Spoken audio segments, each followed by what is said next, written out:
জম্মুর কি ভয়ঙ্কর পরিস্থিতি দেখুন।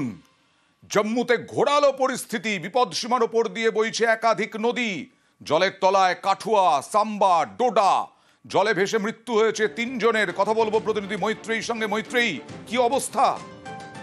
দেখো, ক্লাউড বাস্টের জেরে কিন্তু ভয়ঙ্কর অবস্থা হয়ে রয়েছে এই মুহূর্তে জম্মুর। কাবি এবং রাবি এই দুই নদীতে এই মুহূর্তে প্রবল যে নদীর বৃষ্টির জেরে এবং তার সঙ্গে সঙ্গে ক্লাউড বাস্ট এই দুইয়ের জেরে কিন্তু বিপদসীমার উপরে বইছে জল, এবং তাতে এখনো পর্যন্ত কাঠুয়া, সাম্বা, ডোডা ডিস্ট্রিক্টের একাধিক অংশ জলমগ্ন হয়ে গিয়েছে এবং অন্তত 3 জনের মৃত্যু হয়েছে বলে এখনো পর্যন্ত যে খবর এসে পৌঁছেছে, এবং উদ্ধার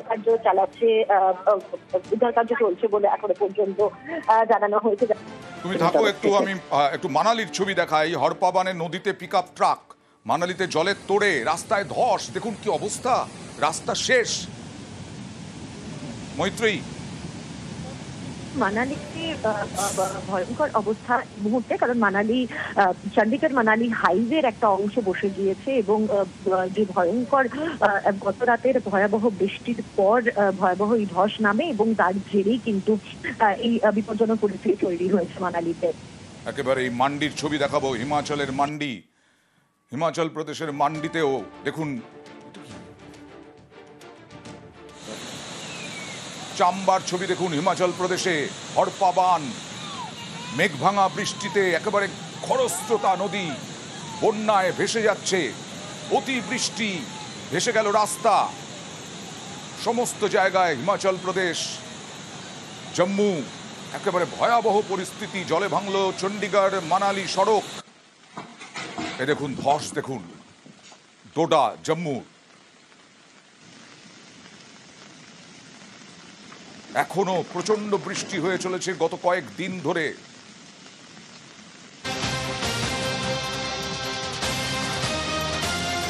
কেন্দ্রীয় মন্ত্রী কিরেন রিজিজু তিনি নিজেই পোস্ট করেছেন যে দুর্ঘটনা থেকে রক্ষা পেলেন। দ্রাসে যাওয়ার পথে দুর্ঘটনা থেকে রক্ষা কি হয়েছিল মৈত্রেয়ী?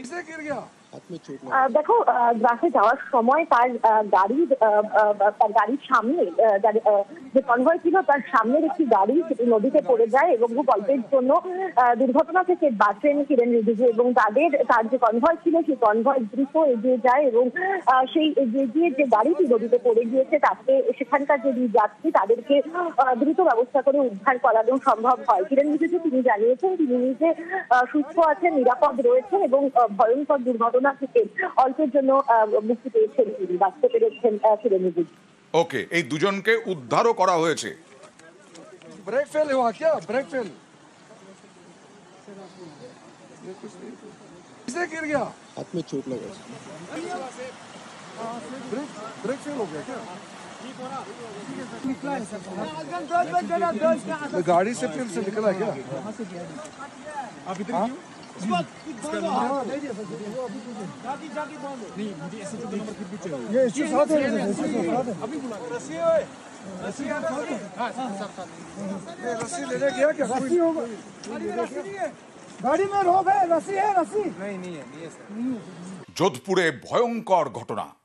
পনের চাপ এমন, যোধপুরের মতো জায়গায় রাজস্থানে, সেখানে পনের চাপ এমন যে শিক্ষিকা আত্মঘাতী হলেন গায়ে আগুন দিয়ে, এমনকি সন্তান সহ। জানা যাচ্ছিল 75 লক্ষ টাকা চেয়েছিল 6 বছর বিয়ের পরেও। কথা বলবো আমাদের প্রতিনিধি चंद्रशेखर व्यासेर संगे। चंद्रशेखर जी, दहेज के लिए इतना क्यों डिमांड था? देखिए, बात करें तो ये एक शिक्षिका थी जो व्याख्याता के पद पर, लेक्चरर के पद पर स्कूलों में तैनात थी और इसका 10 वर्ष पहले विवाह हुआ था और 4 महीने पहले जो है पारिवारिक झगड़ा हुआ था। परिजनों का आरोप है कि इसको दहेज प्रताड़ना की जा रही थी और लगातार दहेज के लिए इसको प्रताड़ित किया जा रहा था। इसके पिता ने जो है 3 लोगों के खिलाफ मुकदमा दर्ज करवाया है, जिसमें उसका पति दिलीप और ननद लीला और इसके अलावा जो एक गणपत, उसके खिलाफ जो है मुकदमा दर्ज हुआ है। फिलहाल अगर पूरी बात करें तो पुलिस जांच कर रही है। शुक्रवार की दोपहर को जब वो अपने काम से लौटी उसके बाद वो अपने घर में आई और घर में आने के बाद डाइनिंग टेबल की चेयर पर सबसे पहले पेट्रोल डाला, उसके बाद अपनी बेटी को गोद में लिया, उस पर बैठी और खुद पर जो है पेट्रोल उड़ेल लिया और अपने आप को आग के हवाले कर दिया। अगर उन संवेदनाओं को समझने का प्रयास करें तो एक वो शिक्षिका जो लोगों को एक ज्ञान देती है कि हर परिस्थिति में मजबूत रहना चाहिए, डरना नहीं चाहिए, परिस्थितियों से लड़ना चाहिए, वो इतना सोच गई कि उसने आत्महत्या जैसा कदम उठाया है।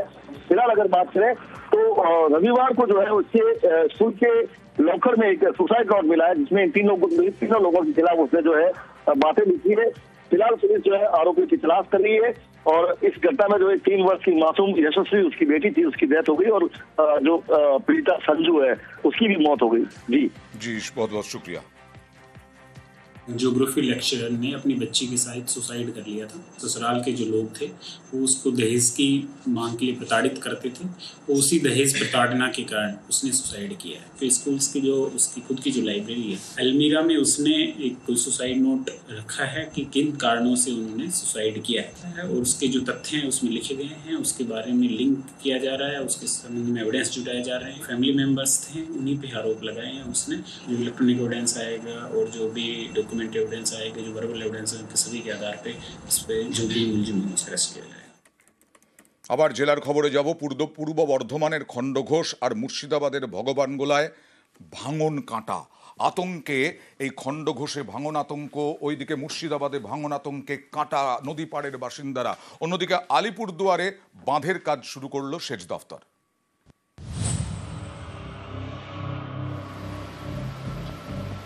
কয়েকদিন ধরে নাগারে বৃষ্টি, বিপদ বাড়িয়েছে ডিভিসির ছাড়া জল। এর জেরে পূর্ব বর্ধমানের খণ্ডঘোষে ভয়ঙ্কর দামোদর। ভাঙছে পাড়, তলিয়ে গিয়েছে বিঘার পর বিঘা চাষের জমি। খণ্ডঘোষের চরমানা, গা ঘেঁষে বয়ে গিয়েছে দামোদর। স্থানীয়দের দাবি প্রতি বছর এখানে পাড় ভাঙে। এই সমস্যা মেটাতে কয়েক বছর আগে পাড় বাঁধানো হয়, ফেলা হয় বোল্টার, কিন্তু দামোদরের স্রোতে সেই সব ধুয়ে মুছে সাফ। স্থানীয়দের আশঙ্কা যেভাবে পাড় ভাঙছে তাতে বাড়িঘর বাঁচানোই মুশকিল। প্রত্যেক বছর যখন বর্ষা আসে তখন এই নদীর পাড় প্রচণ্ড আকারে ভাঙে। ওখানটায় আমাদের বালির বাঁধ দিয়ে কিছুটা হলেও চেষ্টা করা হয়েছে, কিন্তু সেটা ক্ষণস্থায়ী থাকছে না। নদী যা ভাঙন শুরু হয়েছে আর ভাঙতে ভাঙতে মনে হয় থাকবে বলে মনে হয় না। আমাদের নিজেদের বাসস্থানে থাকবার জায়গা থাকবে না। অনেক জমি চলে গেছে আমাদের, 1.5-2 বিঘে তুমি সামনে যা ছিল তারও আগে অনেকের সম্পত্তি ছিল, সবই চলে গেছে।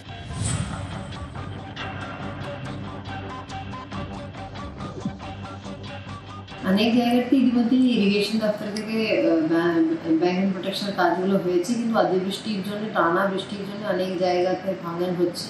অলরেডি ইতিমধ্যে ইরিগেশন দপ্তরের ইঞ্জিনিয়াররা পরিদর্শন করছে কিভাবে তাড়াতাড়ি এই পরিস্থিতির মধ্যে কি করে ভাঙন বন্ধ করা যায়, সেদিকে ওদের কাজ করতে নির্দেশ দেওয়া হয়েছে। মুর্শিদাবাদের ভগবানগোলার আখেরিগঞ্জ, এখানে ফুঁসছে পদ্মা। সোমবার সকালে পদ্মা পাড়ে শুরু হয় ভাঙন, তলিয়ে যায় বিএসএফ এর আউটপোস্ট।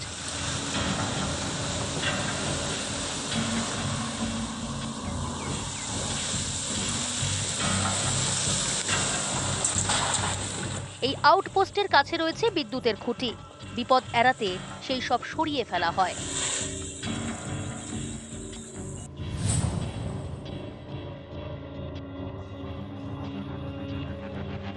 আলিপুরদুয়ার 1 নম্বর ব্লকের চাকুয়াখেতি গ্রাম পঞ্চায়েত, গা ঘেঁষে বয়ে গিয়েছে কুমরাই নদী। এই নদী বাঁধ সংস্কারের কাজ শুরু করলো সেচ দফতর। এর জন্য বরাদ্দ করা হয়েছে 8 লক্ষ টাকা। গোটা এলাকাটা পরিদর্শন করে এখানকার নদী ভাঙনের কথা বিধানসভায় তুলে ধরি। তারপর আমাদের মাননীয় মুখ্যমন্ত্রীর নির্দেশে এবং অনুমতিতে জরুরি একটা কাজের বরাদ্দ করা হয়। এখানে শক্তিশালী বাঁধ নির্মাণ বিশেষ পদ্ধতিতে করা হচ্ছে এবং আগামী দিনে আরও বড় শক্তিশালী বাঁধ নির্মাণ, নদীর গতিপথ পরিবর্তন, এই সংক্রান্তও পরিকল্পনা সেচ দপ্তর এখানে গ্রহণ করেছে। এটা আমরা খুব আনন্দিত, এই এলাকার মানুষ খুব আনন্দিত। অনেক প্রত্যাশার ফলে আমরা এটা পেলাম। মা গঙ্গার পূজা করে কাজটা আমরা সূচনা করছেন। আমরা মাননীয় মুখ্যমন্ত্রীকে আমরা ধন্যবাদ জানাই। নিউজ 18 বাংলা।